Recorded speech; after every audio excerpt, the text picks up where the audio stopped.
Bueno, bienvenidos. Yo soy Cristian Olcina, soy cineasta, estudié cine acá en la universidad. Soy profesor de cine, crítico de cine en la radio y en la tele. Y bueno, y he hecho algunas cosas que andan por ahí dando vueltas a nivel cinematográfico. Vamos a ver hoy, la profe me ha pedido que veamos, que empecemos. ¿Qué tal? No. La profe me ha pedido que empecemos con lo que es el lenguaje del cine. Porque me decían que, bueno, que íbamos a estar con el tema de los archivos audiovisuales. Pero ella quería empezar como con una mirada más abarcadora de lo que es el cine y específicamente del lenguaje del cine. Entonces, ¿qué es lo que vamos a hacer? Vamos a empezar hablando sobre qué es el cine, qué es el lenguaje del cine y cómo es el tema de cómo funcionan los lenguajes en las artes. Yo no sé si han visto algo de eso en alguna materia o algo, pero lo vamos a ver ahora. Entonces, ¿qué pasa? Antiguamente, ustedes son todos más jóvenes, pero por ahí yo me acuerdo, capaz que la profe se acuerda, que cuando teníamos que ir a una fiesta, por ejemplo, y en esa fiesta había que poner música, el DJ tenía un tocadisco, una consola y otro tocadisco, ¿no es cierto? Cuando en esa fiesta, supongamos, había un fotógrafo, tenía una cámara que era con rollo. Había un videógrafo que filmaba el evento y tenía una cámara de video que tenía cinta. Entonces, después uno decía, bueno, iba al cine, por ejemplo, y en el cine había una proyección en 35 milímetros, que era con un celuloide, ¿no es cierto? Entonces, antiguamente uno decía, bueno, el cine era claramente diferenciable del video, era claramente diferenciable de la música. El teatro se diferenciaba del cine porque el teatro era en vivo y el cine era con cámara. Y hoy, ¿qué es lo que pasa? Ustedes agarran y abren la pantalla del celular y ustedes tienen teatro, cine, música, todo en el mismo dispositivo. Entonces, uno dice, ¿qué es el cine? ¿Qué es lo que hace que el cine sea cine? Si yo, por ejemplo, tomemos el ejemplo siguiente, me voy al Teatro San Martín, ¿no? Y en el Teatro San Martín están dando la obra de Hamlet. Hamlet es una obra de teatro escrita por Shakespeare.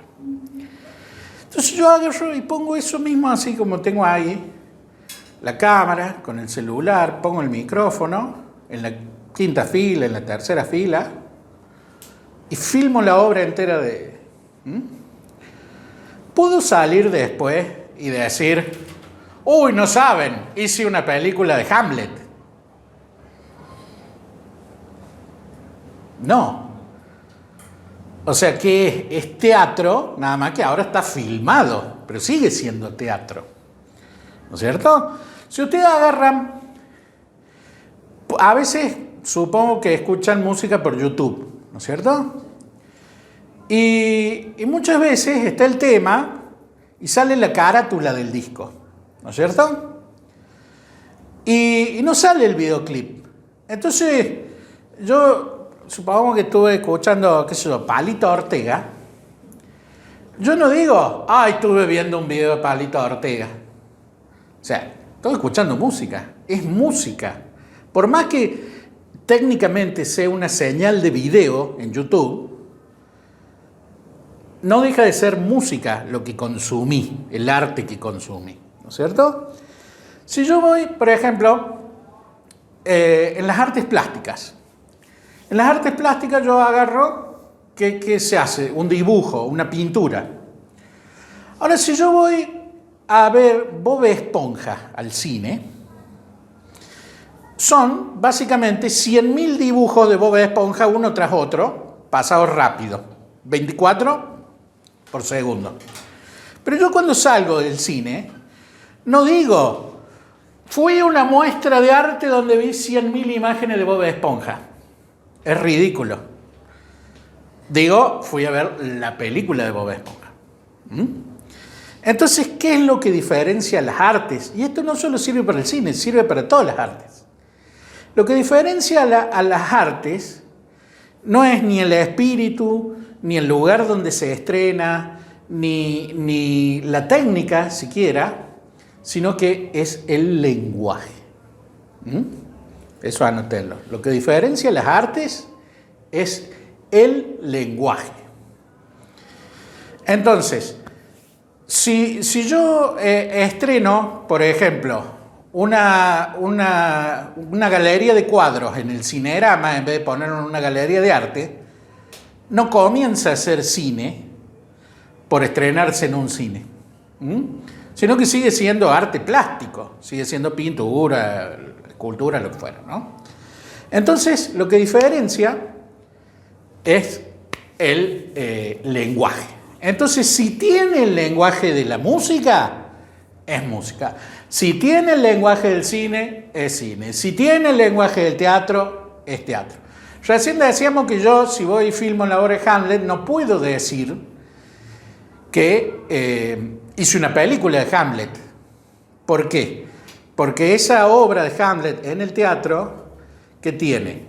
Tiene 3 paredes, el escenario, la cuarta pared sería la que separa al espectador, ¿no es cierto? Tiene una actuación en vivo, no tiene una cuestión técnica de una cámara, está, digamos, el mano a mano con el público que interactúa, se ríe, llora, uno lo ve. Esas cosas son propias del lenguaje del teatro. Salvo alguna cosa, alguna excepción como que termina un acto y después empieza otro, siempre en el teatro hay un continuo en el tiempo. En cambio en el cine no.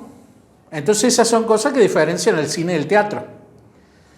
Después, por ejemplo, uno agarra y dice, bueno, en lo audiovisual, ¿qué es audiovisual? Es imagen más sonido, ¿no es cierto?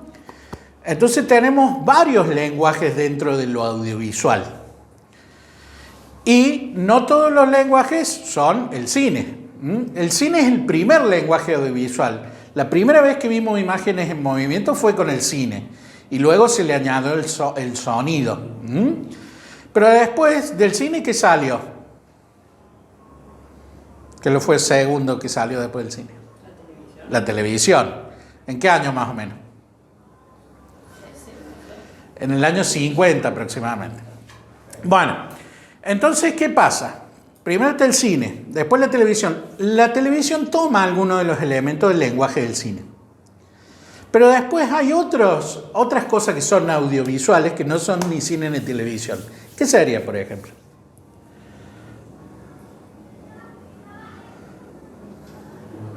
¿Actual? Sí. ¿Videoclip o no?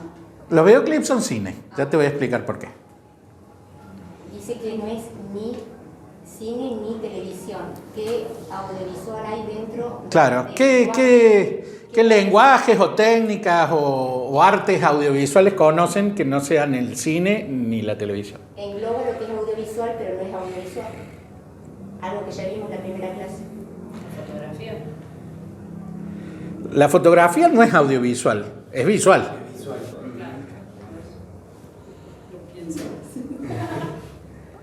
A ver, ¿no se le ocurre? No, lo que me viene es las radios de ahora que son transmitidas por canales también de YouTube y cosas así. Que son Es interesante, ya vamos a llegar ahí, es interesante.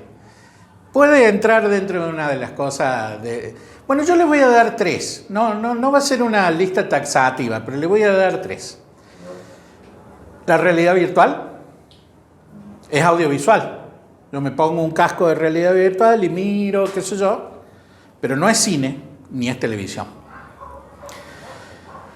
El videojuego es audiovisual, pero no es cine ni televisión y además es interactivo. El cine es pasivo, el espectador se sienta a ver.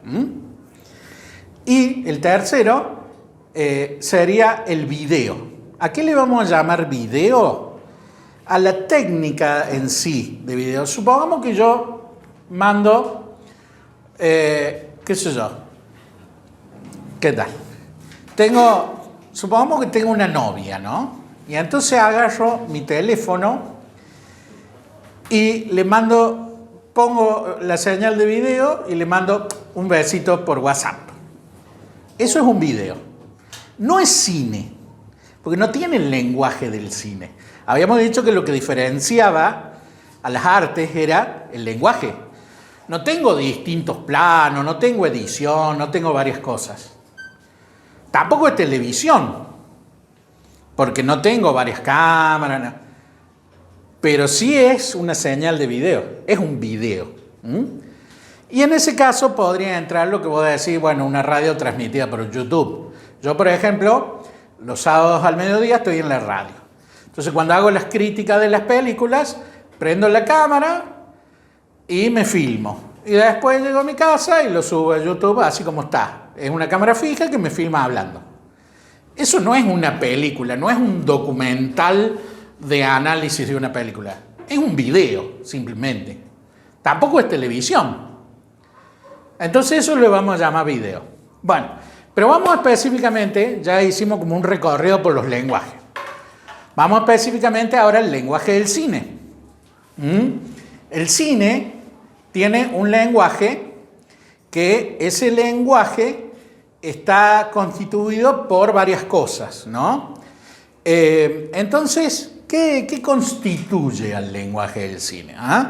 Bueno, yo he hecho un libro que lo tengo que editar todavía, pero que ahí hago una diferencia clara de qué entra y qué no entra dentro del lenguaje. Vamos a dar una definición primero. El lenguaje del cine es básicamente las herramientas que tiene el director para contar la historia, pero no las herramientas, la cámara o el micrófono, las herramientas intelectuales, las herramientas del lenguaje del cine, las herramientas del arte. Entonces, esas herramientas, que sería el lenguaje, son 5. Vamos a dividir al lenguaje del cine en 5 partes. Ustedes cuando vean cualquier libro que hable del lenguaje del cine o página de internet, siempre es una cosa muy vaga, que nadie sabe qué entra y qué no entra dentro del lenguaje del cine. Lo que sí van a encontrar en todos los libros de cine es que los planos son lenguaje del cine. Eso sí, no hay duda. Y capaz que las angulaciones también. Pero más allá de eso, después que unos entran en una cosa... Bueno, yo lo definí en 5 partes, que son más o menos el consenso, por así decirlo, y son las siguientes. El lenguaje del cine se divide en 5 partes. La primera es lo que llamamos la planificación. Planificación sería no planificar en el sentido de hacer un proyecto, sino planificar en el sentido de dividir en planos, de cortar la realidad en distintos fragmentos que son los planos que están en base a la proporción del cuerpo humano. Entonces, cuando yo, por ejemplo, pongo a una persona, la filmo desde la cabeza hasta los pies, es lo que se llama un plano entero, por ejemplo. Cuando la filmo desde el pecho hasta la cabeza, es lo que se llama un primer plano. Si la filmo desde el ombligo hasta la cabeza, es un plano medio. Bueno, entonces... esa es la primera parte del lenguaje. La segunda parte es lo que llamamos emplazamiento de cámara. ¿Qué quiere decir esto? Emplazamiento de cámara es el lugar donde está puesta la cámara. ¿Tenés un celu ahí que me prestes? Miren. No importa, así nomás. Yo tengo esta cámara. Entonces esta cámara se puede mover en el espacio, ¿no es cierto? Se puede mover sobre 3 ejes, porque estamos en un espacio tridimensional, ¿no es cierto? Entonces se puede mover en el eje arriba-abajo, se puede mover en el eje a los costados y se puede mover en el eje en la profundidad.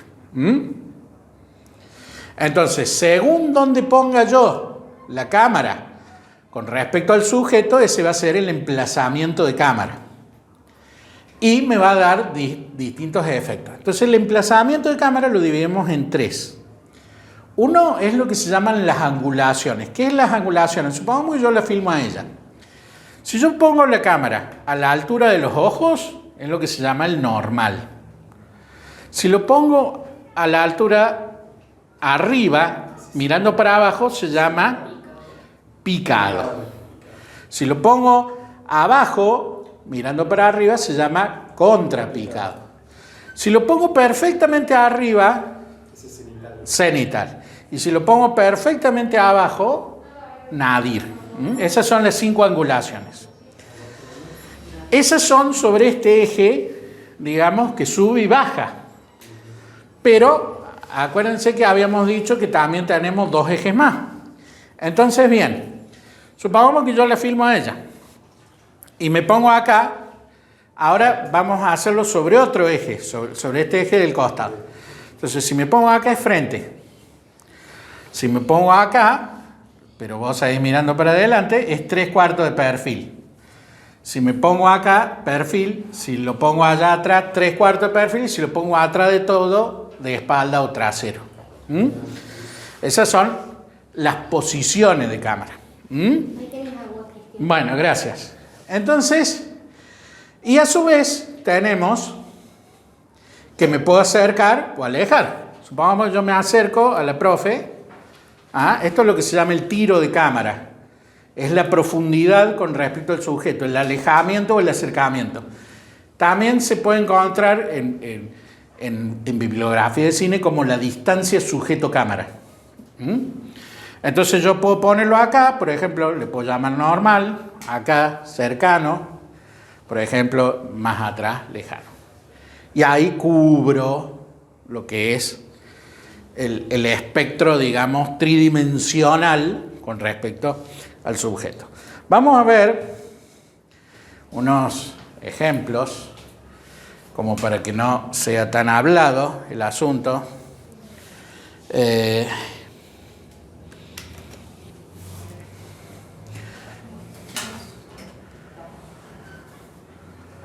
Bueno, miren. Acá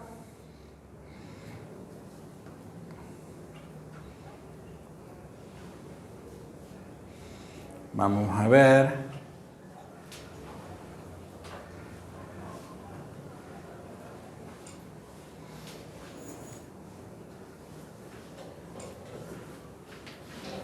Miren. Vamos a empezar.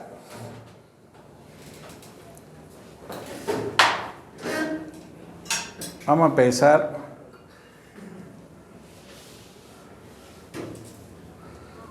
en el cuadro primero.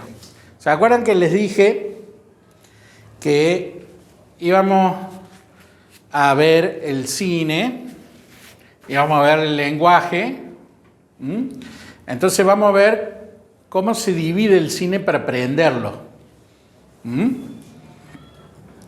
Entonces, en base a eso,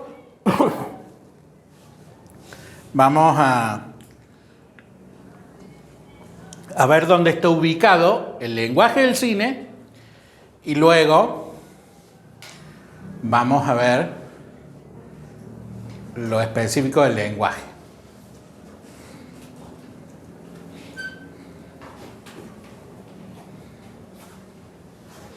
Ahora vamos a ver un cuadro, después se los voy a pasar, pero si lo quieren simplificar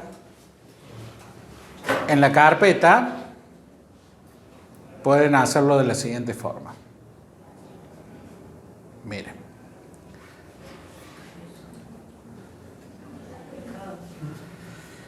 Esto sería así.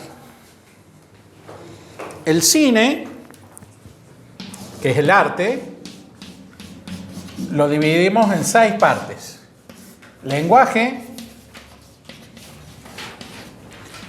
narrativa,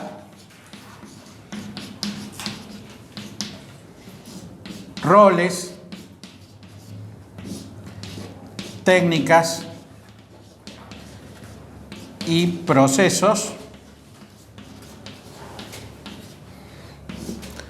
partes de la producción,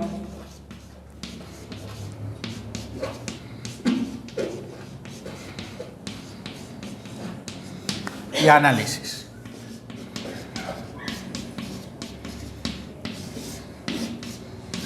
Ahí tienen las 6 unidades que sería para estudiar cine. Habíamos dicho que el lenguaje era la caja de herramientas del realizador. Bien. Ahí está, lenguaje. Y después tenemos narrativa. ¿Qué es la narrativa? ¿Alguien sabe? Lo que se dice. Y está relacionado, pero no es específicamente el guión. La narrativa vendría a ser la combinación de elementos del lenguaje para generar una narración, un relato. O sea, esto es con qué cuento la historia, con planos, con movimientos de cámara, con angulaciones, con esas cosas. Y esto es cómo uno esas cosas para contar la historia. ¿Ah? Entonces, el lenguaje... Ahí sale el género después. Claro, el estudio de género, por ejemplo, si es un western, una cosa así, está dentro de la narrativa. O sea, esto es cómo se cuenta la historia y esto es con qué se cuenta la historia. ¿Se entiende la diferencia? Entonces la narrativa es el acto de contar la historia, de armar la historia. Los roles, o sea, es simplemente la explicación de qué hace el director, qué hace el productor, qué hace el camarógrafo. Técnicas y procesos son determinados procedimientos, procesos, técnicas que se dan a la hora de filmar. Por ejemplo, cuando se empieza a hacer una toma, que vieron que se pone la claqueta, se la cierra, se dice cámara, se dice acción, por ejemplo. Bueno, eso es un procedimiento que se llama secuencia de inicio de toma. Y tiene una serie de pasos que siguen distintos técnicos para asegurarse que la cámara filme ordenadamente, que quede registrado bien y que después se pueda sincronizar. Después, parte de la producción son 3. Son la preproducción, que es organizar la película, la producción en sí misma, que se llama rodaje, que es la filmación, donde se filma el audio y el video. Y también, bueno, hay otras cosas que se hacen simultáneas, qué sé yo, los peinados se hacen en el momento del rodaje, por ejemplo. Y después tenemos el análisis. En el análisis es cuando hablamos todo lo que les dije, por ejemplo, del lenguaje, del cine y otras cosas que podemos ver, es análisis. Entonces estamos en lenguaje ahora. Entonces vamos acá al cuadro. ¿Ven? Ahí está. Esto es la carrera de cine en un cuadro. Vamos acá. Vamos al lenguaje.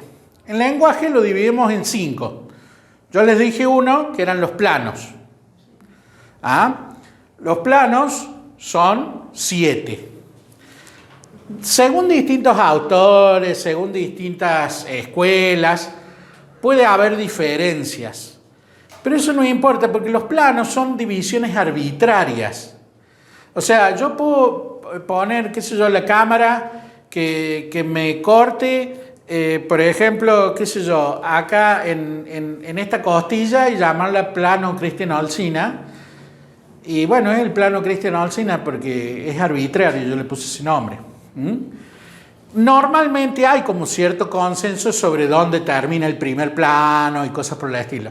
Pero a veces las listas divergen en distintos libros. No quiere decir que unas u otras estén mal. Yo se las voy a enseñar de una forma, pero bueno, les advierto que la pueden encontrar de otra. Entonces los planos son 7. Acá están de más grande a más chicos. Plano general, que es cuando está el personaje y su entorno. Y el personaje se lo ve, por ejemplo, más chiquito que la mitad del encuadre. Si este es el encuadre, por ejemplo, si lo veo más o menos de este tamaño, es plano general. El plano entero, que es cuando va desde la cabeza hasta los pies.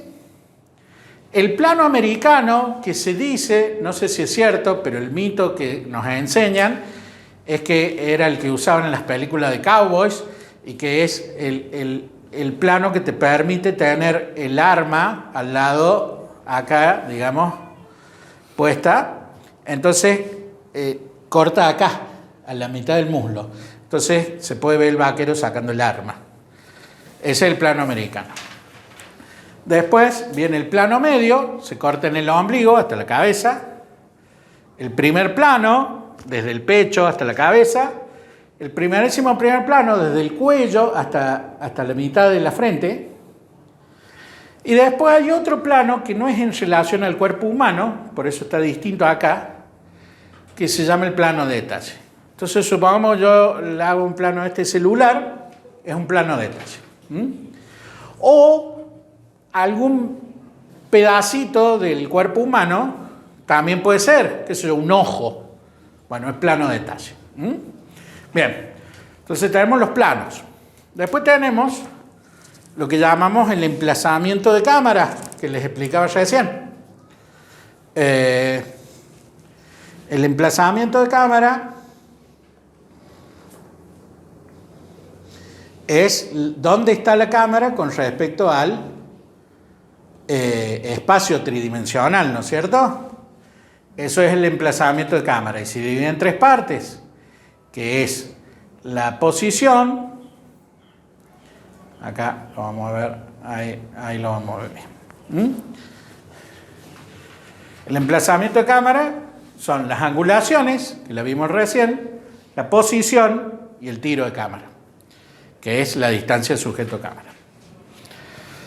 Después tenemos que están los movimientos de cámara, también son parte del lenguaje del cine. Y esos movimientos son popularmente, acá hay 3, yo en el libro después desarrollo 4, pero no importa, dejamos 3. Son la panorámica. ¿Qué es la panorámica? La panorámica es cuando la cámara gira sobre su propio eje. Se mueve, pero no se traslada, gira. Y hay 3 tipos de panorámica.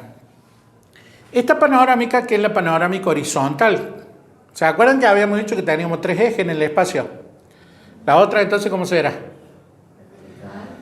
Así, panorámica vertical. ¿Y la otra?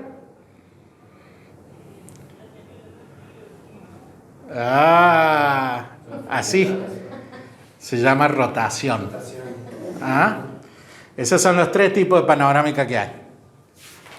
Luego, tenemos las posiciones. Era frente, perfil, todo eso, ¿no?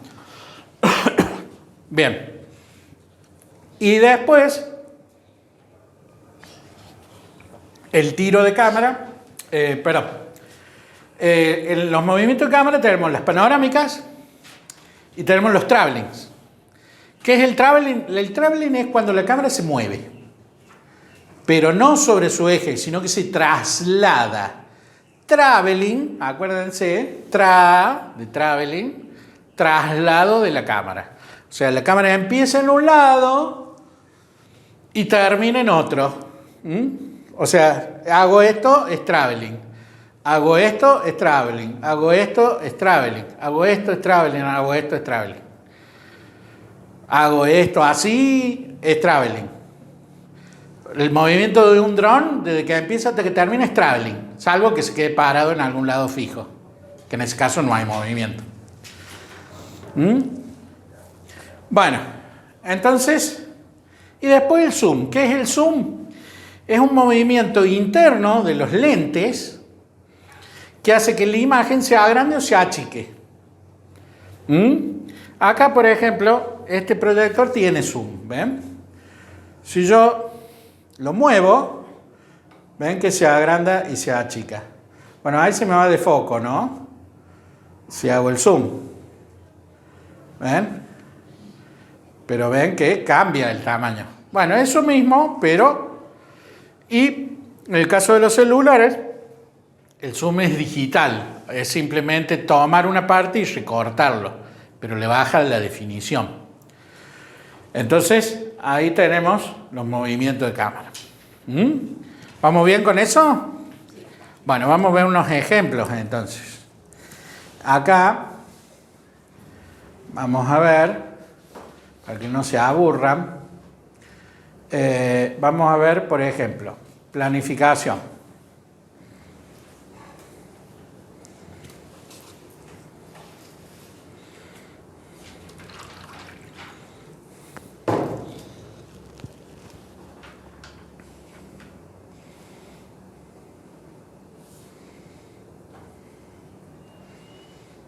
Bueno, miren.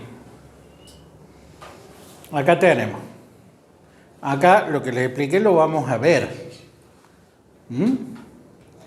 Miren, ahí tienen una escena y esa escena se ha dividido según el recorte.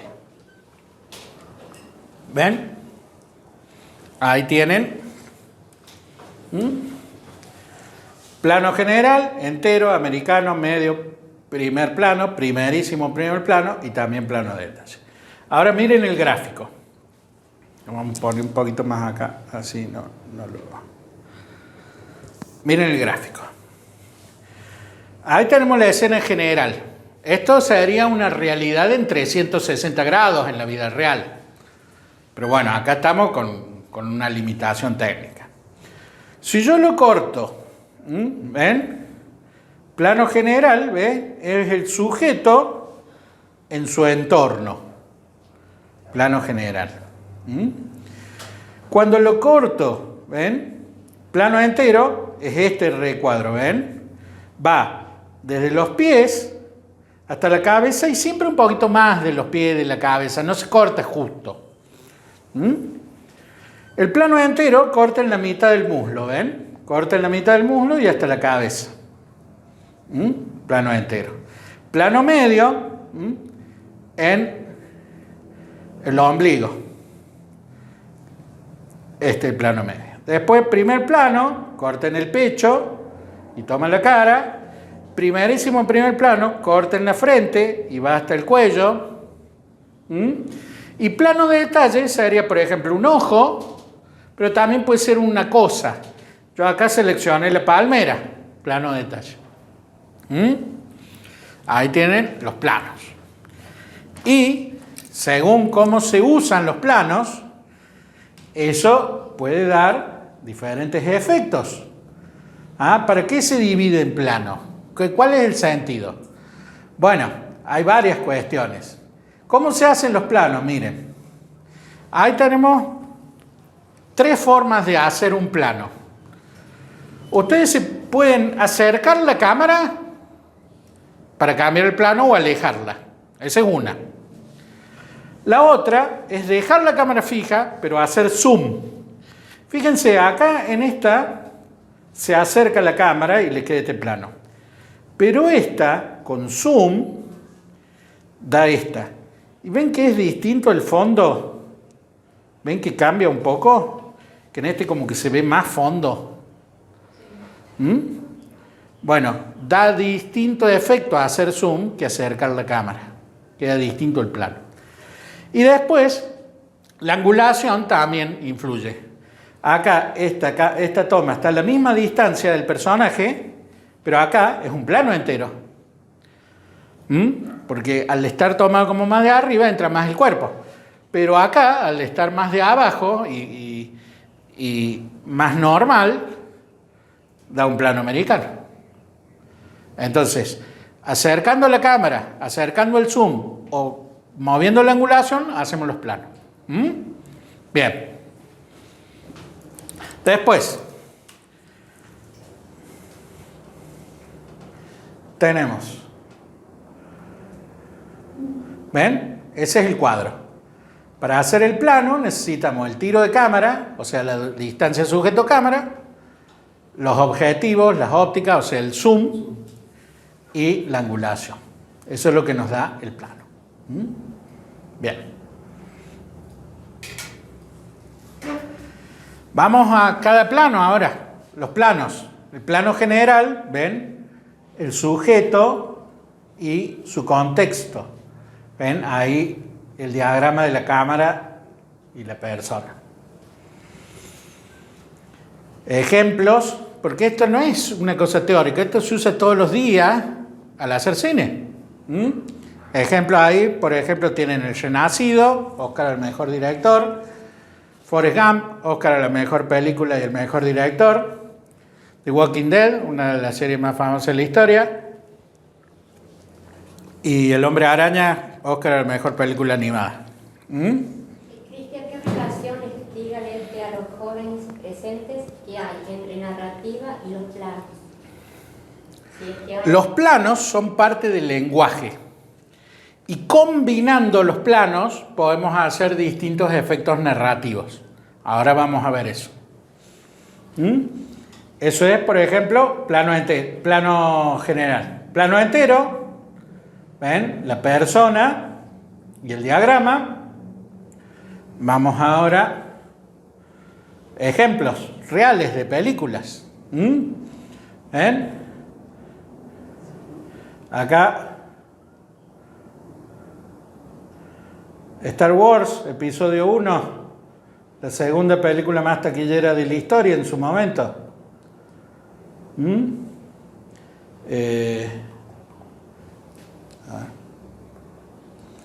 Joker, premiada con el primer premio en el Festival de Venecia. Titanic, en su momento la película más taquillera de la historia. Y El Hombre Araña, la película que es Un Nuevo Universo, se llama acá. Oscar a la mejor película animada. ¿Ven? El plano entero es muy bueno para lo que es bailes y para lo que es pelea. ¿Por qué? Porque cuando ustedes ven pelear, necesita ver el cuerpo. Sobre todo si es una cosa tipo kung fu o algo así, porque pega patada, pega con los brazos y se ve el rostro. Lo mismo bailar, ¿ven? Se ve los pies, se ven los brazos y se ve el rostro. Y es mejor que el plano general porque el plano general queda como muy abierto, se ve demasiado el fondo.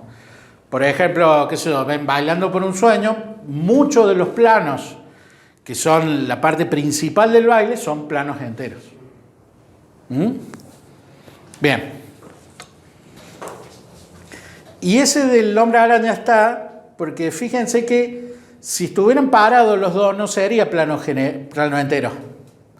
Pero como tienen otra posición, entra dentro de lo que es plano entero. Bien. Vamos con plano americano. A veces los planos se corresponden a dos personas, no a una sola.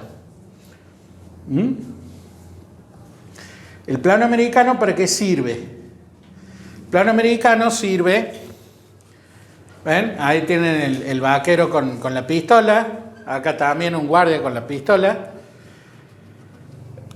El plano americano sirve para tomar una conversación o alguna cosa así, pero cuando están parados, por ejemplo, los personajes, entonces las piernas no cuentan ninguna historia. Entonces no tiene sentido mostrarlas. Entonces acá no tiene sentido mostrarlo a Woody y a Buzz discutiendo en plano entero, porque tiene mucha intensidad ese diálogo. Entonces es mejor mostrarlo en plano americano. Acá también estos personajes que ven, y a veces por cuestiones prácticas, que se ve el arma, por ejemplo. Vamos entonces al siguiente plano. Plano medio. El plano medio es como un plano básico. Tanto el plano americano como el plano medio, cuando ustedes dicen, bueno, ¿qué plano voy a poner? Empiezan de uno de los dos. Y lo van achicando según la necesidad o lo van agrandando según la necesidad. Pero sería como el plano por default. Como el plano por defecto. Si no tienen un mensaje así muy específico o es algo neutro, plano medio o plano americano. Se ve bien el gesto, queda bien con títulos. El plano medio, en este caso, permite ver un detalle con la mano. El plano medio es el plano por excelencia de cualquier tipo de discurso presidencial o cosa por el estilo. O en el caso también de los noticieros. Y hay el plano medio. ¿Ven? También pueden mostrar gente haciendo diversas cosas o varios personajes. Vamos con el primer plano. Desde el pecho. El primer plano es importante. Vamos a cambiar un poco acá. Así estamos más cómodos. El primer plano es importante cuando uno quiere hacer que se vea el gesto. Fíjense, ahí está como mostrando sensualidad en la fuente, en la película de Fellini, ¿no? Este es uno de los diálogos más famosos de la historia del cine, cuando el tipo le dice, mire que yo tengo una serie de habilidades, y lo amenaza a la otra de búsqueda implacable. Entonces, ¿qué plano tiene que ser? Primer plano. Este plano, que es de una película que se llama, tiene un nombre muy curioso, se llama El inglés que subió una colina pero bajó una montaña, así se llama. Lo puse ahí porque ven que cuando la imagen es panorámica puede haber hasta 3 personas en un primer plano. Bien. Es Anita Berger, la de blanco y negro, de Fellini. Muy bien. Y acá, gracias por el dato. ¿Ven? Un momento intenso de el color púrpura, cuando ella, que era una mujer golpeada, le dice al tipo que ya no tiene poder sobre ella y le hace así y es ¡wow! Y entonces, primer plano. Es la película del famoso Indiana Jones, el director. De Steven Spielberg. Acá otra de Spielberg, Jurassic Park, cuando le tapan la cosa de la chica y le dice, si no te mueves no nos verá el T-Rex que se lo estaba por comer, el tiranosaurio. Y acá una escena icónica, la Tana Ferro cuando dice todo es Sagitario y se vuelve loca. No hubiera funcionado igual si le hubiera puesto un plano americano. Se le tenía que ver la cara. Bien. Primerísimo primer plano, bueno, para resaltar la belleza, por ejemplo, o para resaltar una emoción muy fuerte. ¿Ven? Momento donde la chica en el clímax de la película reflexiona sobre su destino. El momento donde el Joker lo amenaza a Batman. El momento donde el caníbal la amenaza a la chica, una escena súper famosa. Momento donde Michael Corleone, el padrino, está mirando el bautismo, pero en realidad lo están matando a todos los otros competidores. Una mirada intensa. Ven que esto que yo les explico no es que es solamente teórico, o sea, se usa todos los días. Plano de detalle, en este caso, una hoja, puede ser cualquier cosa, ¿ven? ¿Ven? Por ejemplo, un ojo, que es una parte del cuerpo humano, un reloj. Ahí, por ejemplo, en la película de Walk, tipo está caminando en la cuerda floja, pero está esto que está dado vuelta y debería estar al revés, entonces genera suspenso. También aparece una paloma, también genera ese efecto de suspenso. El plano de detalle de la mano de Amélie.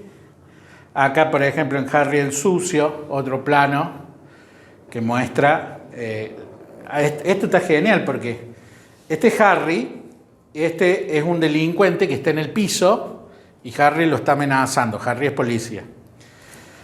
El tipo quiere agarrar la escopeta, que se la ve ahí, pero uno ve en la sombra cómo Harry le apunta.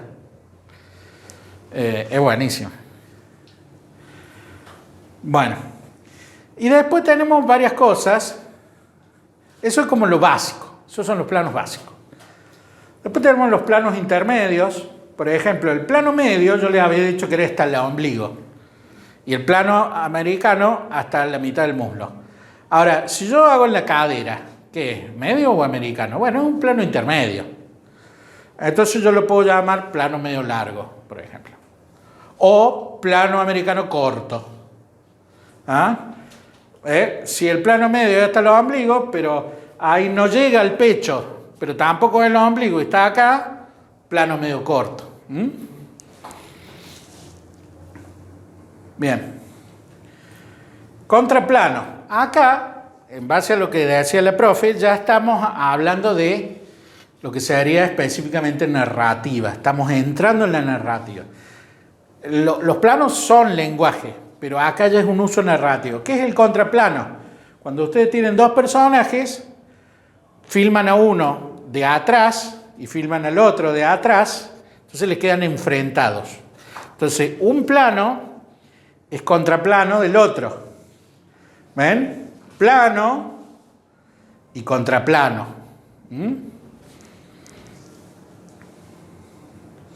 ¿Ven? Plano y contraplano. Entonces hay como un diálogo en la puesta de cámara. Ya estamos empezando a narrar. Plano con referencia. Plano con referencia es cuando hay una referencia del otro personaje. ¿Ven? Sin referencia se ve el personaje solo. Con referencia se ve la referencia, generalmente el cuello, la parte de atrás de la cabeza, el hombro. ¿Ven? Sin referencia, con referencia. Plano y contraplano, los dos con referencia en este caso. Le digo que es el señor Spock. Claro. Viaje a las estrellas. O hasta Sí, es lo mismo. Lo mismo. Bueno. ¿Ven? Ahí tienen, por ejemplo, pero con 3 personajes, es más complicado. El plano múltiple es cuando hay distintos planos en un mismo plano. ¿Ven? El de atrás está en plano entero y el de adelante está en plano americano. Eso ya es como un poco más avanzado, digamos. No nos vamos a detener mucho ahí. ¿Ve? Ahí tenemos la diferencia entre planos múltiples y planos comunes, digamos. Y ahí vamos específicamente a lo que preguntaba la profe, el uso narrativo de los planos. ¿Para qué nos sirven los planos? Para presentar los personajes, por ejemplo. Entonces, si lo presento Indiana Jones, lo presento con un primer plano. ¿Ah? Ahora presento un personaje genérico en una película del oeste y es un punto al medio ahí, ¿ven? Hay un plano general. Es un plano general largo. ¿Ven? Acá, fíjense, esto es una serie. ¿Cuál es el protagonista ahí?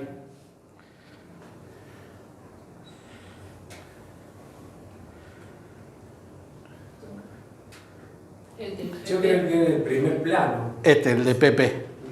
El único que tiene un primer plano. Así, claro. Ahora bien, en esa misma serie hay una escena donde esta chica es como una de las protagonistas del capítulo. Y este es el segundo al mando. Entonces, fíjense, él, que es el protagonista de la serie, tiene el primer plano más cercano, pero los que son más protagonistas en ese capítulo tienen los 2 planos siguientes. Entonces, no sé si les ha pasado alguna vez que ven una película, por ejemplo, donde sale un actor cuando era joven y no era famoso todavía, y lo quieren ver bien y nunca le hacen un primer plano. Bueno, en una película que usted pone un actor que es caro, seguro que va a tener un primer plano. Ahora a veces en los primeros papeles dicen, mira, me parece que es el actor de tal, y no tiene primeros planos. Después la progresión de plano, eso es fundamental en la narrativa. ¿Qué es la progresión de plano? Es achicar o agrandar el plano según el dramatismo. Vamos a ver un ejemplo. Esto es una película de guerra. El personaje, Carta de Iwo Jima, están brindando, digamos, están como empezando a cenar. Brindan ambos personajes en silencio y beben de las tazas. Es un plano que vendría a ser un plano, digamos, medio largo o un plano americano corto. Ahora miren, este personaje empieza ya con una cosa más dramática. Entonces dice, si lo piensa uno, es lamentable que la mayoría de la flota ha sido destruida. Drama, acerca el plano. Aún nos quedan unos acorazados, pero tenemos muy poca capacidad de ataque. ¿Ve?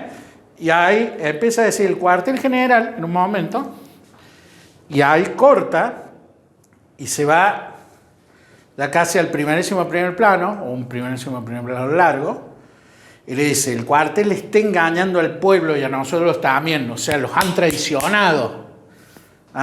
El plano más cercano. Entonces, por eso se usan los planos, se acortan y se alejan los planos según el caso. También puede ser al revés, que empiece una escena más intensa y a medida que se va apagando la intensidad, el plano se vaya alejando. Acá, por ejemplo, en El Exorcista, hay un plano así más largo y se va acercando la cámara mientras él tiene una teoría que es bastante bien, que es el policía que está investigando un asesinato, y después cuando él empieza como a errarle en la teoría, la cámara empieza a hacerse de vuelta para atrás. Por ejemplo, eso ya es narrativa, ¿no? A través del lenguaje. En Magnolia, por ejemplo, se ve un tipo que es un buzo, que cae desde un avión hidrante en un incendio, lo chuparon accidentalmente, entonces se ve ahí, se ve el lugar, se ve el personaje, se ve que es un buzo y se ve la cara que está muerta. Entonces hace el efecto narrativo. Bueno, después los planos se pueden convertir de unos a otros, por ejemplo por el zoom, se hace un plano detalle a un primerísimo primer plano, por ejemplo. Y acá por enfoque selectivo, que es cuando cambia el foco, ese sería el cuarto movimiento de cámara que yo les hablaba. Acá se ve la cara y acá se ve la copa. Acá se ve la cara y acá se ve el arma. Pero es la misma toma que cambió el foco del lugar. Por traveling, o sea, moviéndose la cámara, cambia el plano también. Bueno, esto ya es como un poco más avanzado, pues, sí, como para ver el tema cinematográfico, ¿no? Pero tampoco nos vamos a detener todo en los planos. ¿Ven? La claridad de la acción, por ejemplo, vieron que le decía es mejor para pelear el plano entero. ¿Ven? Se ve claro. Pero ¿no les ha pasado que ven una película y quieren ver la pelea y dicen, no se para de mover la cámara, no entiendo nada, no veo, les molesta cuando está así muy cercano? Y a veces lo hacen a propósito de eso, pero no hacen una buena coreografía. En el fútbol, por ejemplo, el plano general se usa mucho. Ustedes cuando ven un partido se usa ese plano para ver dónde están los personajes, los jugadores. Y a veces es al revés. Acá, en esta fábrica, no se sabe qué están haciendo. Ahora, si hacen un plano más cercano, ven que están armando cigarrillos. Entonces, según el caso, es mejor tener planos más cortos o más lejos. Miren, esta es una escena de la película de Walk, donde hay un montón de imágenes. Todo eso es una escena entera y ven, va combinando. Primer plano, ven, plano americano, plano entero, primer plano, plano de detalle, plano general, y van armando la escena.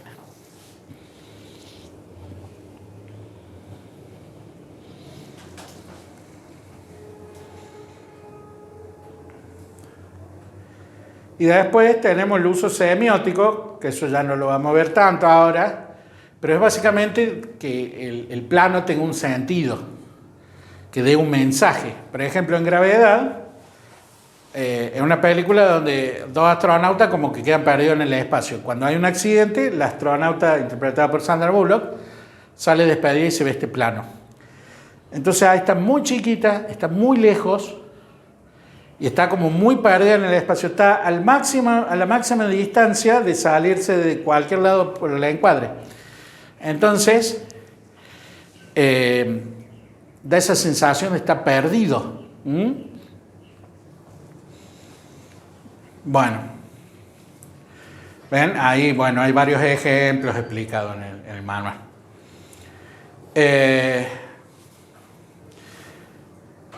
Después, en el cine mudo tiene lo que se llama caché, que es como ese borde negro, ¿ven?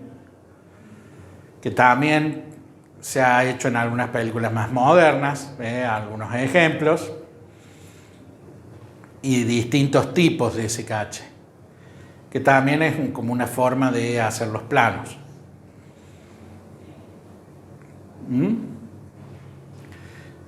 Y después, bueno, vamos a cerrar acá la parte de planos,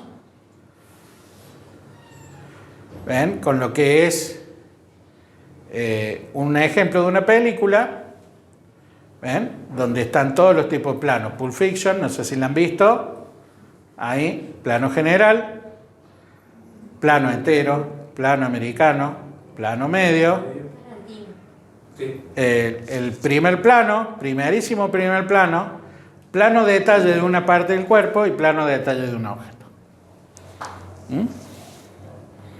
¿Que hacemos una pausa, no?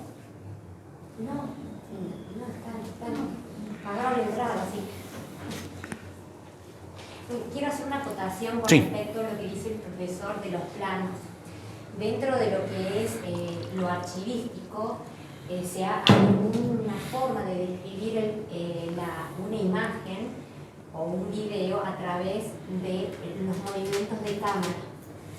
Es decir, ahí no se ve, se cuenta lo que se ve a través del movimiento, el traveling, panorámica, primer plano, qué es lo que se ve. No se cuenta la película, se cuenta la imagen y la construcción técnica, descriptiva, archivística. Quiero que sepan eso, que no es el sentido de ver esto, de escuchar al profesor, que es eso, que ustedes incorporen el lenguaje audiovisual para que cuando vean o que tengan que analizar o describir o explicar, entiendan a qué se refiere un traveling, una panorámica, un primer plano, un plano de detalle, a eso voy. ¿Vieron que yo les decía que el espacio era tridimensional? Bueno, miren, acá tenemos tiro de cámara en esta sería como el que está en azul, sería como el plano básico, digamos, como el plano por default. Entonces, en el tiro de cámara lo alejo o lo acerco. En la angulación lo hago más para arriba o más para abajo. Y en la posición lo hago más para atrás o más para el frente. ¿Ven? Ahí está. Y acá lo separo, ¿ven? El gráfico. Y ahí está claro cada una de las cosas. Angulación, posición y tiro de cámara. Ahí están separados para que se entienda bien el concepto de cada uno. Entonces, ¿por qué? ¿Qué es lo que uno hace? Pone en un determinado lugar del espacio la cámara. Entonces, ven, ahí tienen angulaciones. Ahí está bien claro. Las angulaciones, ¿ven? Normal. El normal se usa cuando es una cosa genérica o es una... O sea, ante la duda ustedes empiezan en normal. Después si lo ponen para arriba o para abajo, bueno, ya lo ven cómo lo hacen, ¿no? ¿Ven? Ahí tienen distintas opciones de angulación normal.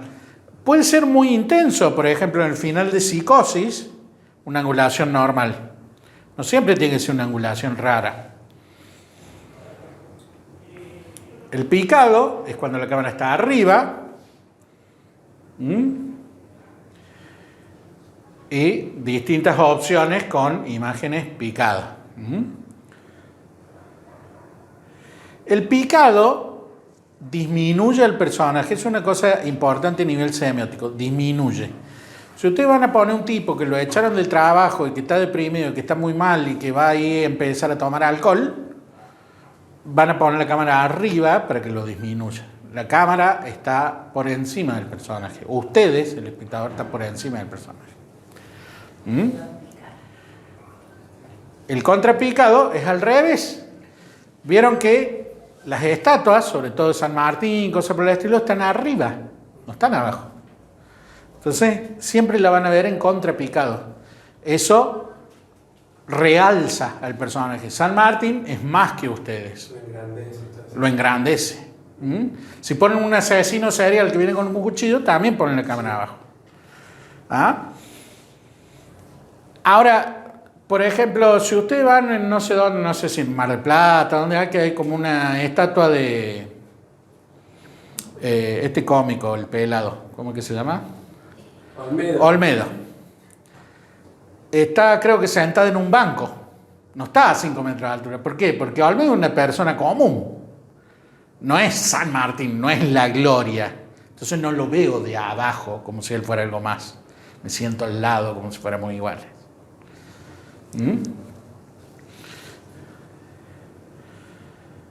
¿Ven? Hay diversas opciones. ¿Ven? El tipo con el arma es peligroso, está de abajo. ¿Ven? El tipo que está por subirse a un auto y tiene mucha plata y qué sé yo, y está interpretado por Phil Collins, está de abajo, lo realza. Acá le da intensidad dramática. Acá también. Acá el Terminator. Llega el Terminator, es muy bravo. La cámara abajo. Una obra faraónica, literalmente faraónica, la cámara abajo. Entonces se realza. El cenital, cuando está de arriba la cámara, se usa mucho, por ejemplo, en Google Maps.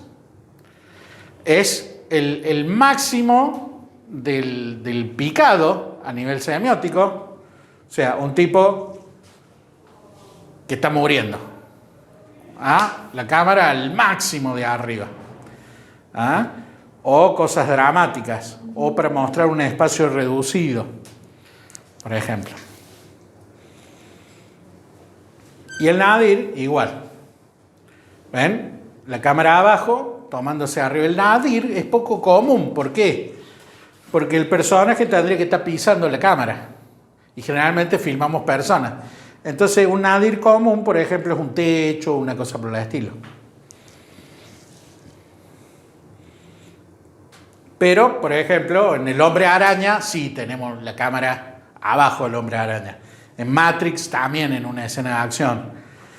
Filmando el techo de una catedral también. O este tipo de tomas que son muy comunes a veces en las películas, donde diversos personajes miran algo y la cámara está abajo.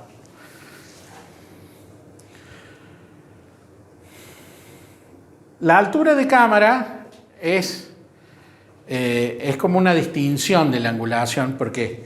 Porque a veces puede tener un picado, pero con una altura baja. Generalmente uno asocia que la altura para el picado es alta.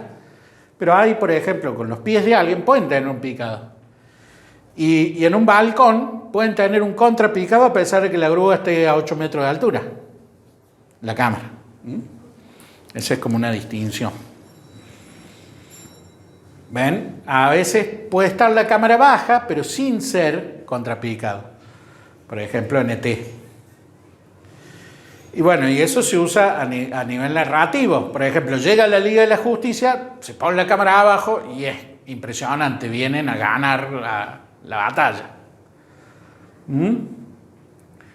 Acá, por ejemplo, una escena de mucha acción, también se realza la acción, se realza la pirueta que hace el personaje. ¿Mm? En Titanic, cuando va cayendo el barco y usted siente que van cayendo así, sobre todo si la vieron en el cine. ¿Mm? Y a veces el normal puede ser una escena muy intensa también.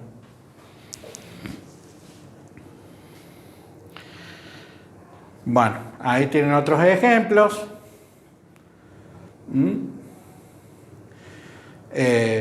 Puede lograr distintos efectos narrativos, los ángulos. Por ejemplo, una persona bailando con un piso como de vidrio. Por ejemplo, acá en Ben-Hur, un reflejo en un charco de sangre de la cruz de Cristo. Por ejemplo, acá da vértigo.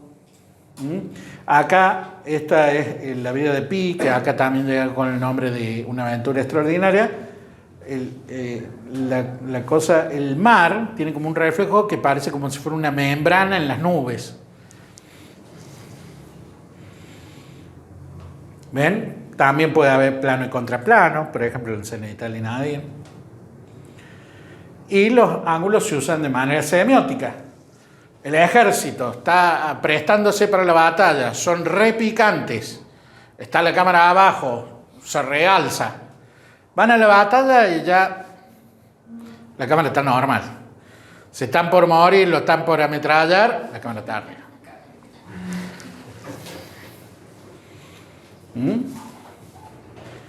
Bueno, ahí tienen otros ejemplos. Esa, por ejemplo, de Parasite, muy buen ejemplo. Cuando pasa una cosa muy terrible, el personaje se va y se mete como en el sótano de la casa, pero la cámara está arriba. O sea, es lo máximo de estar disminuyéndolo al personaje, está en su peor momento. Por eso está la cámara cenital. Bueno, ahí tienen. Eso es angulaciones. Tiro de cámara. ¿Ven? El tiro de cámara es la distancia sujeto-cámara. ¿Ven? Ahí se puede ver cómo la cámara, por ejemplo, miren. Esto tiene el mismo plano, pero esta está con la cámara lejos y el zoom, y esta está como la cámara cerca y sin zoom. Y ven cómo se ve distinta la cara y se ve más el lugar, y esta parece más cercana que esta, porque intuitivamente notamos que está más cercana por la deformación del rostro. Bueno, y eso también se usa de diversas formas. Bueno, ahí hay una serie de explicaciones técnicas. ¿Vieron, por ejemplo? Esto es muy, muy interesante. ¿Vieron que a veces ven a la noche a alguien a 2 cuadras y no saben si va o si viene? ¿Ah? Las montañas, por ejemplo, se ven como chatas. La luna se ve como un disco. No tiene volumen, no parece una esfera. Cuando la distancia es muy larga. Cuando el tiro de cámara es largo, pasa ese efecto. Bueno, y hay varios ejemplos de explicaciones técnicas.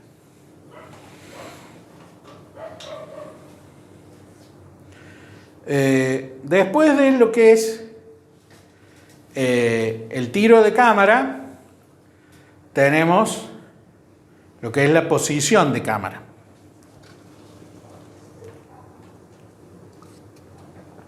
De frente, 3/4, perfil, trasera, 3/4. ¿Qué sería un plano aberrante, profesor? Un plano aberrante, ahora lo vamos a ver, pero el plano aberrante es cuando se gira la rotación de la cámara para que la cámara quede torcida. O sea, lo normal es así, cuando ustedes hacen esto, es un plano aberrante. El plano aberrante hace que las líneas que son verticales queden diagonales, entonces le da dinamismo. Y bueno, hace otros efectos, ya les muestro. ¿Ven? Ahí tienen las distintas posiciones y también tienen distintas cosas para las que sirve. Para hablar a cámara, por ejemplo, la de frente. Lo normal, el default, el por defecto, el plano de 3/4 cuando hay gente y sobre todo cuando hablan. Después, plano de perfil, por ejemplo, 3/4 de perfil trasero, el plano trasero. Eso, por ejemplo, es común, un personaje se va hacia el horizonte o algo por el estilo. De espalda a cámara. También, bueno, hay un uso narrativo, o sea, de las posiciones. Por ejemplo, si yo lo pongo de perfil, el 3/4 es como lo más normal. Pero si lo pongo de perfil, puede ser un enfrentamiento. En este caso, un enfrentamiento romántico. En este caso, un enfrentamiento dramático. En este caso, un enfrentamiento más dramático todavía. El exorcista contra el demonio Pazuzu. ¿Ven? Primeros planos. Frente de perfil. Bueno, hay una explicación técnica también. A veces la posición cambia en la misma toma. Gira la cámara. ¿Ven? Y se va transformando. Por ejemplo, acá empieza de espalda. La cámara va girando y termina. Y eso sirve para mostrar el lugar, por ejemplo.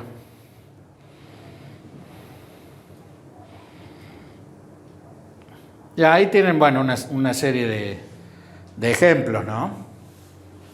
Bueno, uso semiótico de la posición de cámara. Por ejemplo, miren, pongo la cámara de costado y este personaje que le está increpando a la mujer parece más malo y más feo.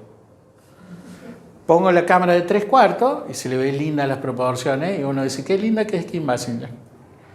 Y queda más buena. Fíjense, en vez de hacer el plano contra plano normal, en una cambia la posición y fíjense la diferencia que hay en el enfrentamiento.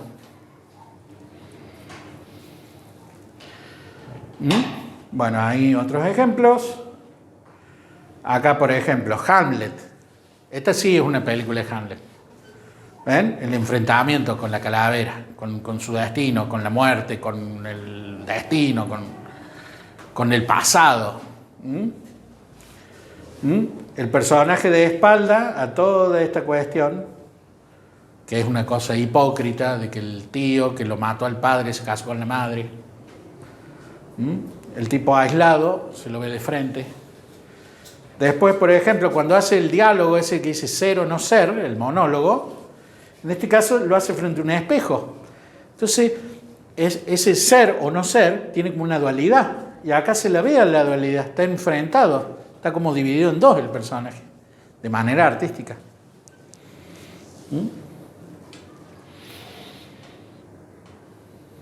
Ese plano es espectacular. Estos están discutiendo y este como que está en medio y los separa.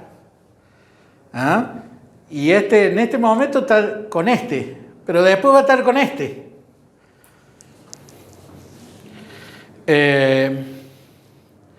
Bueno, y después cuando mezclamos todo lo que serían los emplazamientos de cámara y todo lo que hemos visto, tenemos lo que podemos llamar los puntos de vista. Y en los puntos de vista los vamos a dividir, miren, en armónicos, en la armonía y en la mirada. En la armonía vamos a tener armónico, que es cuando está bien el plano, cuando está bonito. Y excéntrico es cuando está aberrante, que es lo que decía la profe, cuando está torcido. Escorzo, que es cuando se deforman las proporciones. Y exótico, que es cuando la cámara está en lugares raros. Y acá, la mirada, tenemos objetiva, o sea, la cámara ve a un sujeto, y subjetiva es lo que ve el sujeto. En este caso es como más fácil de darse cuenta. Está apuntando con el arma, y acá se ve la mira, ¿ven? Y los bordes difuminados, es ella, objetiva, lo que ve subjetiva. Vamos con la armonía. ¿Ven? Cuando las tomas están lindas, cuando están bonitas, cuando están bien compuestas, que sería lo normal, es la armonía. ¿Ven? Todos esos ejemplos de tomas armónicas, que están muy bonitas. Pero a veces no se busca la armonía, se busca la excentricidad, se busca algo distinto. Punto de vista excéntrico, lo dividimos, ¿ven? La cámara adentro de la heladera, una cosa rara. La cámara adentro del baúl del auto, raro. El personaje torcido, pero es una subjetiva, que esto lo miran, ¿ven? Una subjetiva también desde arriba. ¿Ven? Y hay una serie de tomas raras. ¿Ven? Por ejemplo, es un tipo que despierta en el hospital con la cara vendada y se ve esto. Acá, por ejemplo, es como un guardia de seguridad en Superman, que en la cara se refleja los tipos, los más picantes del planeta, que son los que tienen más poder. Entonces son los que le dan poder a ese guardia. Hay distintas cosas. Y la justificación del punto de vista excéntrico no es cuestión de poner porque sí la cámara en cualquier lugar, sino que tiene que estar justificado. Por ejemplo, ahí hay un ejemplo que está muy bueno de Campanella, cómo pone la cámara en El secreto de sus ojos. Ahí, por ejemplo, ella está como si fuera en el techo y los pétalos de rosa caen como hacia cámara, pero parece como que estuviera acostada. Belleza americana. Claro, y Freddy, por ejemplo, con esa cosa llena el encuadre y como que da más miedo. Acá, por ejemplo, en El gran dictador de Chaplin, ¿ven? Está el reloj de él colgando para arriba. ¿Por qué? Porque esta toma en realidad está con la cámara dada vuelta. Él está cabeza abajo, pero la cámara también está cabeza abajo. Entonces él lo que hace, y se le va el reloj hacia arriba, lo sabían hacer ese efecto en Cablín hace 20 años atrás, que tiraban cosas y se iban para arriba. Bueno, el escorzo es cuando se deforma la imagen, ¿ven? Cuando la cámara está en un punto de vista normal, se ve normal. Cuando está en un punto de vista muy cercano, muy angulado, ¿ven? El brazo, se ve este brazo cerca de cámara mucho más grande que este. Y con actores también funciona, ¿ven? Eso se llama escorzo. Este escorzo es por la postura y este escorzo es por la angulación. O sea, no tiene una postura rara, pero la cámara está en un punto de vista raro y da escorzo también. ¿Ven? Ahí también tenemos otros ejemplos. Esa toma muy famosa de Matrix, que es como que le hace como una emboscada a la gente y le pone la cámara y le da un tiro en la cabeza. Y el aberrante cuando está la cámara torcida, ¿ven? Cuando la cámara está normal, se ve normal. Pero cuando está aberrante, ¿ven? Es como que le da más dinamismo, le da más cosas. Fíjense. Queda dinamizado, rompe el equilibrio. Puede sugerir la desviación de un personaje. Por ejemplo, en la serie Batman, y estas son imágenes de la película, Batman siempre está con la cámara nivelada, pero los villanos están con la cámara torcida. Eso es lo que decía el aberrante. El aberrante te está dando un mensaje semiótico. Te está diciendo, este tipo de villano tiene la vida torcida, va por el mal camino. Y cuando se ve que ellos pasan en un helicóptero y las fuerzas del orden, la policía los ve pasar en el baticóptero, se ponen el cosa así y se los ve derechos, porque ellos son las fuerzas del orden. Está normal la cámara de vuelta. Fíjense todas las cosas, de cosas normales que vemos todos los días que ni nos damos cuenta, pero así, de esa forma, nos manipulan las películas y se va armando para que nos dé la sensación de que alguien es malo, o de que no lo querramos, o de que es bueno, o de que sospechemos de que uno es el asesino, porque nos van metiendo cositas así mediante el lenguaje con la narración. ¿Ven? Una situación tensa ahí en el artista.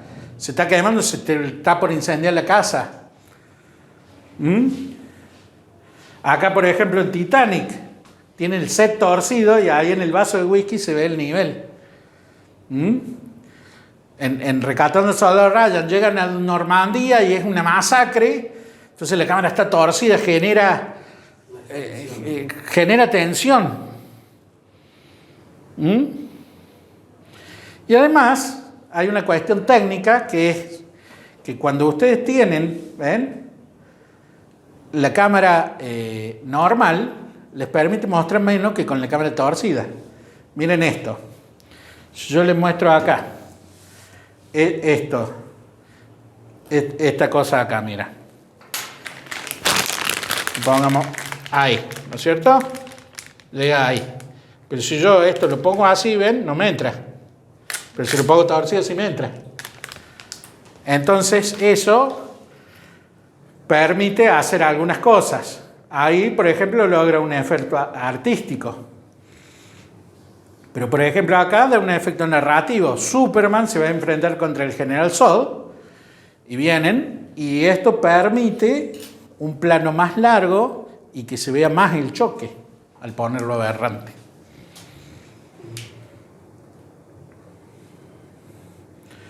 Fíjense, por ejemplo, acá, esta toma es la original. Yo la saqué así en un evento. Ahora miren el dinamismo, es como que le da velocidad, como que le da más movimiento, como que es más intenso el baile con la cámara aberrante. Fíjense cómo cambió, es la misma foto, nada más que una está torcida en el Photoshop. Pero una tiene mucho más movimiento que la otra. Miren ahí. Tienen una velocidad bárbara los Fórmula 1, eso ahí, porque al estar torcida la cámara, genera eso. ¿Ven? Y también el efecto semiótico. Un tipo en la prisión, encerrado, se está cayendo. En el encuadre es como que se cae, hay desequilibrio al haber aberrante en este caso. En este caso, llevan al amigo que se ha querido suicidar. Están los tres preocupados. Y está como la cámara como en la camilla. ¿Ven? Y está torcida, la situación está mal. La cámara torcida. A veces crea la acción. Por ejemplo, en la Casa de los Doctores Rojos se ve el submarino que sube, pero en realidad puede ser o el set que sube o a veces la cámara misma que gira.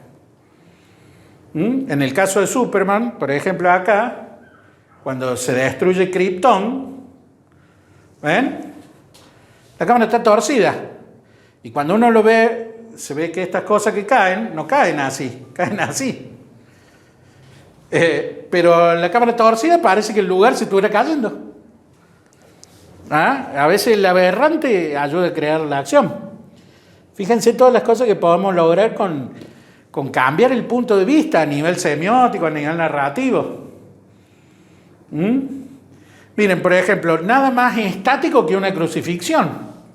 Ahora, si uno pone la cámara ahí y encima está lloviendo y la lluvia va en esta dirección, es una imagen súper dinámica. Y acá el exótico, que sería el otro. El exótico es esta toma de Titanic. Ustedes están en un momento, se está hundiendo el barco. Tiran una bengala y explota y se la ve súper chiquita y la cámara se pone como 1 kilómetro. ¿Qué pasa en esa parte? Que yo la vi en el cine varias veces. La gente se queda así y dice, están en el medio de la nada. No hay salvación.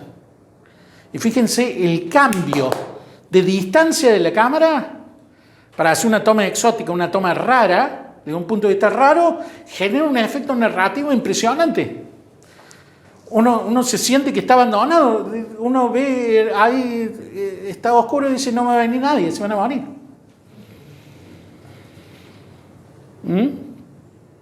Bueno, y hay diversas tomas exóticas de distintas películas. ¿Quién determina ese tipo de criterios con respecto a los... Eso es todo dirección. El director dice dónde va la cámara. Hace un guión técnico que se llama, y ese guión dice, bueno, voy a poner la cámara acá, voy a poner la cámara acá, y bueno. Y acá, por ejemplo, en esta, ¿Ven? Esto es una cosa totalmente arbitraria sin ningún sentido de nada. O sea, poner no solo adentro de la heladera, sino abajo de la heladera. Como para decir, soy re picante y pongo la cámara donde quiero. Eso no sirve para nada. No aporta nada. A nivel semiótico ni narrativo. Puede quedar bonito. Puede aportar de lo estético, pero no sirve para nada.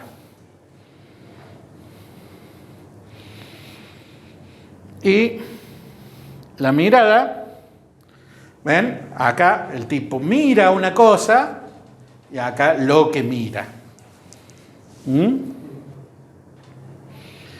¿Ven? Acá psicosis. El tipo mira por un hueco en la pared y se ve lo que está espiando. Objetiva y subjetiva. Después hay otros ejemplos, por ejemplo el videojuego, mirar a través de prismáticos. ¿Ven? Ahí también. Acá, por ejemplo, en gravedad hay una toma, hay varias en realidad, que está la cámara objetiva y de pronto como que la cámara gira y se mete como adentro del casco y termina siendo una subjetiva de la actriz.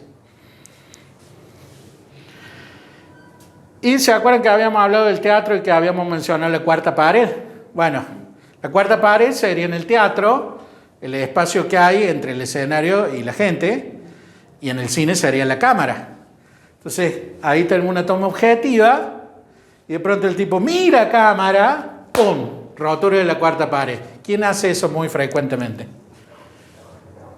Un actor que tiene mucha costumbre de romper la cuarta pared. A ver si se dan cuenta. ¿De qué? Guillermo Francella. Está haciendo alguna escena que está la nena, qué sé yo. Claro, busca la complicidad. Busca la complicidad, claro. ¿Ven? Y esto es como un resumen del espacio tridimensional.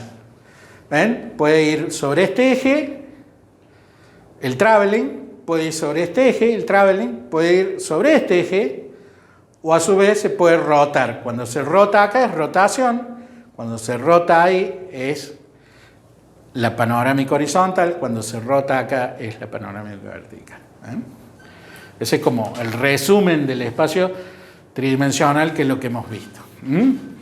Y después, bueno, ya estamos terminando, pero denme 5 minutos más que les voy a comentar. Esto es, digamos, lo que es la imagen en sí.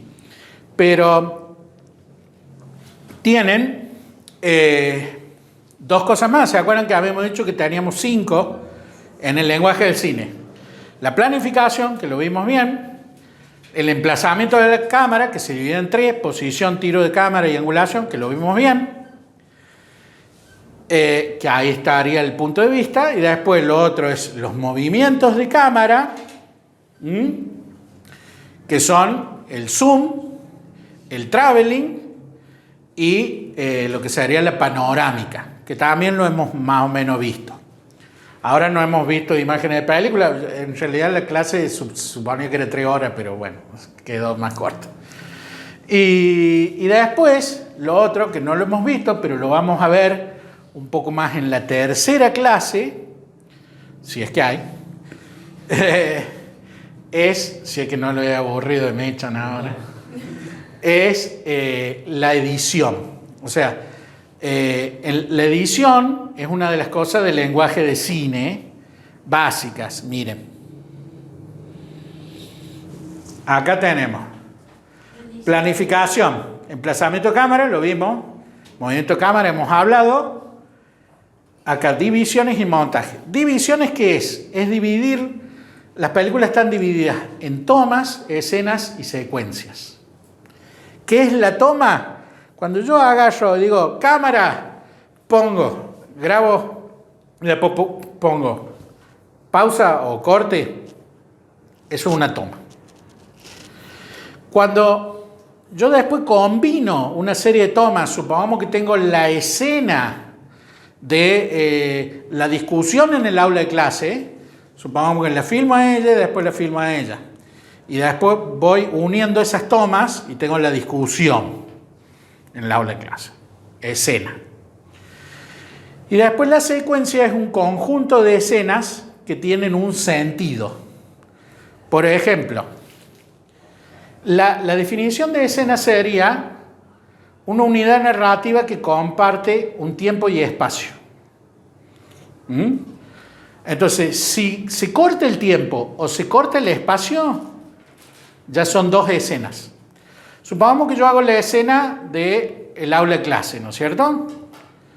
Si de pronto, qué sé yo, estamos de día y de pronto se ve que hay un corte y ahora se ve que afuera de noche, hay una rotura en el tiempo.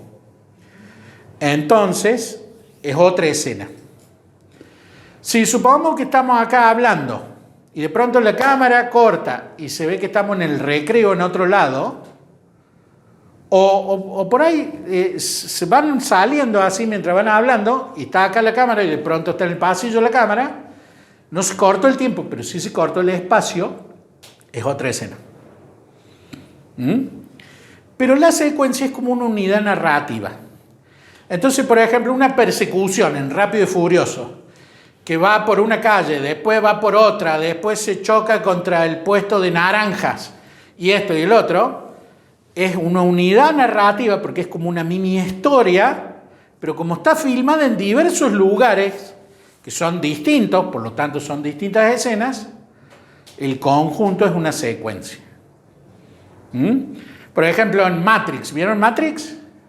Bueno, el rescate, por ejemplo, de Morfeo es una secuencia. ¿Cómo empieza el rescate?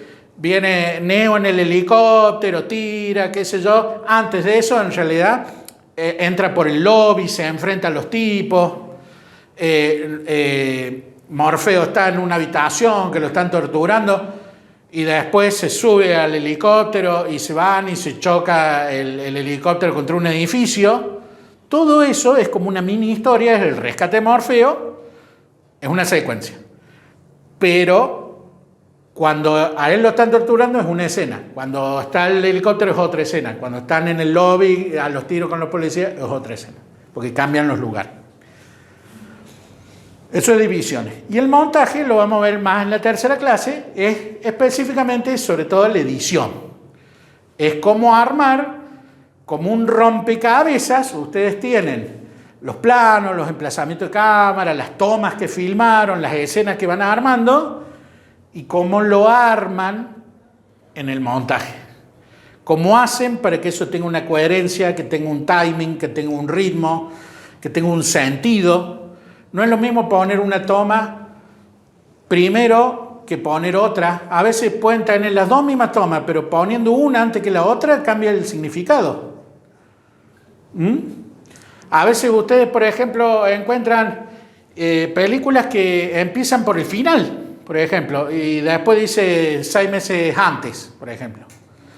¿Y por qué hacen eso? Y porque el final, por ejemplo, tiene una cosa que es muy dramática y eso le genera un efecto de tensión en el resto de la película. Y las películas son como rompecabezas, las películas son muy problemáticas. Uno tiene una idea de cómo las va a armar, tiene un guión, pero después como la termina armando puede ser una cosa totalmente distinta.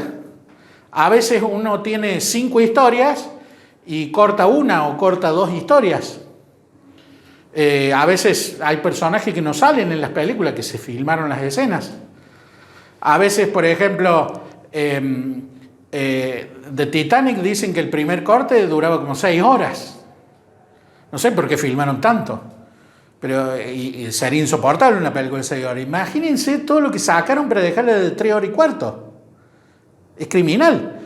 Y bueno, y eso es como una resolución de problemas, el armado de una película, que uno se tiene que matar pensando, por eso uno está meses haciendo una edición y una cosa que seca la cabeza completamente, pero después, bueno, es la magia del cine. Así que después, para la tercera clase, les voy a mostrar cómo podemos armar algunas cositas, les voy a enseñar algunas cositas básicas de edición. Y vamos a ver el tema de los formatos. ¿Cómo las guardamos? En MP4, en MKB, cómo es el tema de la compresión, la calidad, todas esas cosas las vamos a ver en la tercera clase, que es lo más específico de esto, digamos.